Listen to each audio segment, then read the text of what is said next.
The late afternoon sun painted golden streaks across the gravel parking lot of Cedar Grove gas station.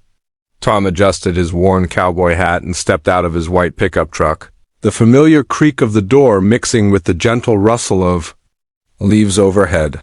Behind him, his 6-year-old son Danny sat quietly in the truck bed, swinging his legs and the kindness at Cedar Grove gas station. Late afternoon sun painted golden streaks across the gravel parking lot of Cedar Grove gas station. Tom adjusted his worn cowboy hat and stepped out of his white pickup truck, the familiar creak of the door mixing with the gentle rustle of leaves overhead. Behind him, his 6-year-old son Danny sat quietly in the truck bed, swinging his legs and watching the world with curious blue eyes. Tom had been making this same stop every Tuesday for months now. The old gas station, with its vintage blue pump topped by a red star, sat at the edge of town where the main road curved toward the highway.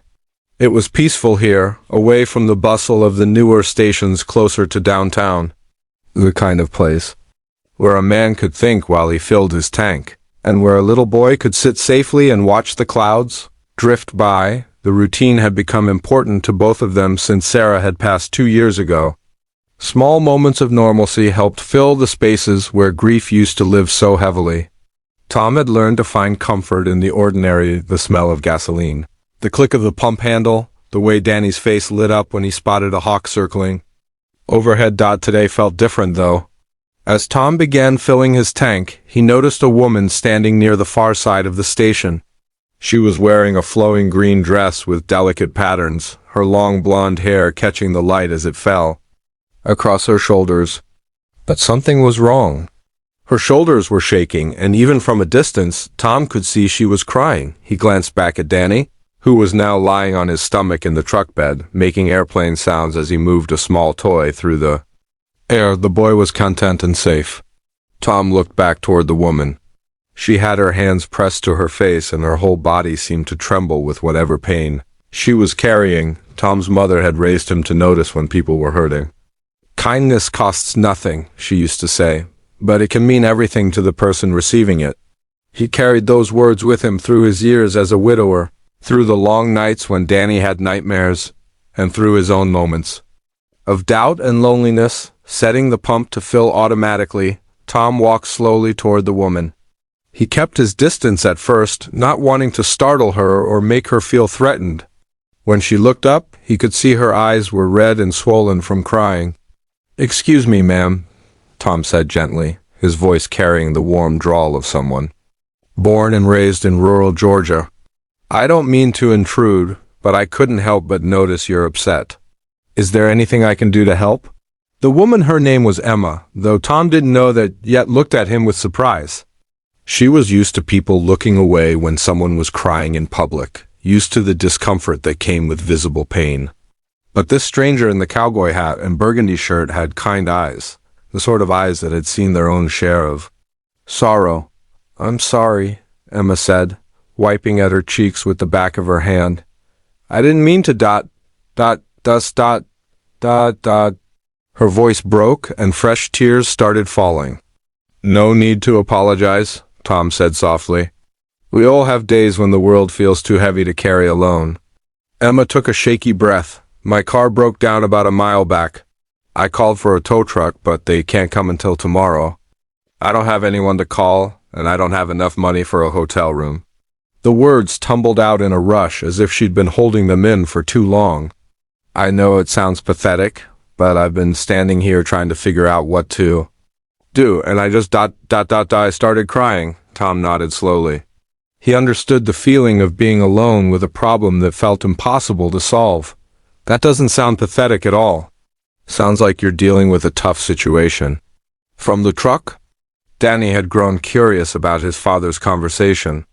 He sat up and called out, "Dad, is everything okay?" Tom waved at his son. "Everything's fine, buddy. Just talking with this nice lady." Emma glanced toward the truck and saw the little boy with his tousled hair and patient expression. Something in her chest loosened slightly. There was something reassuring about seeing a father and child together, something that spoke of stability and care in a world that had felt increasingly uncertain.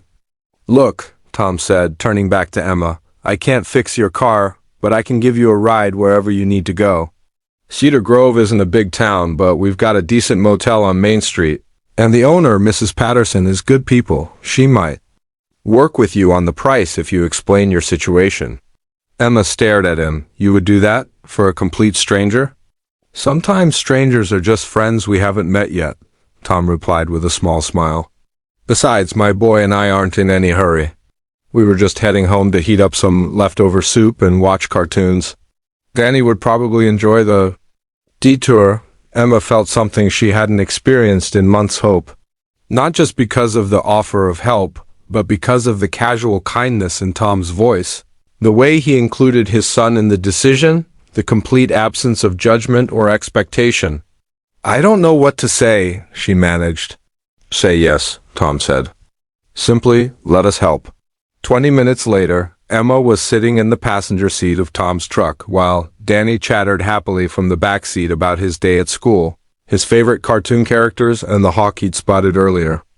Tom drove slowly through town, pointing out landmarks and telling Emma about the history of Cedar Grove. Mrs. Patterson at the Pineview Motel was indeed understanding, and when Emma explained her situation, the older woman offered her a room at half price with the promise that she could pay the rest when her car was fixed and she was back on her feet. As Tom prepared to leave Emma at the motel, she caught his arm gently.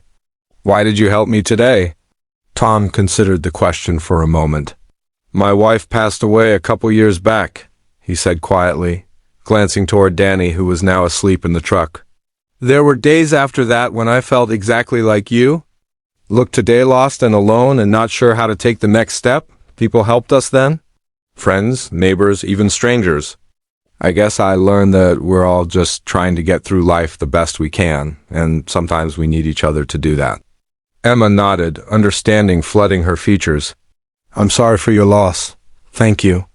And I'm sorry for whatever brought you to tears today. Thank you for not walking past, Emma said. You'll never know how much this meant. 3 days later, Tom was surprised to find Emma at his front door. Her car was running again, and she looked rested and hopeful, in a way she hadn't at the gas station. In her hands was a homemade apple pie.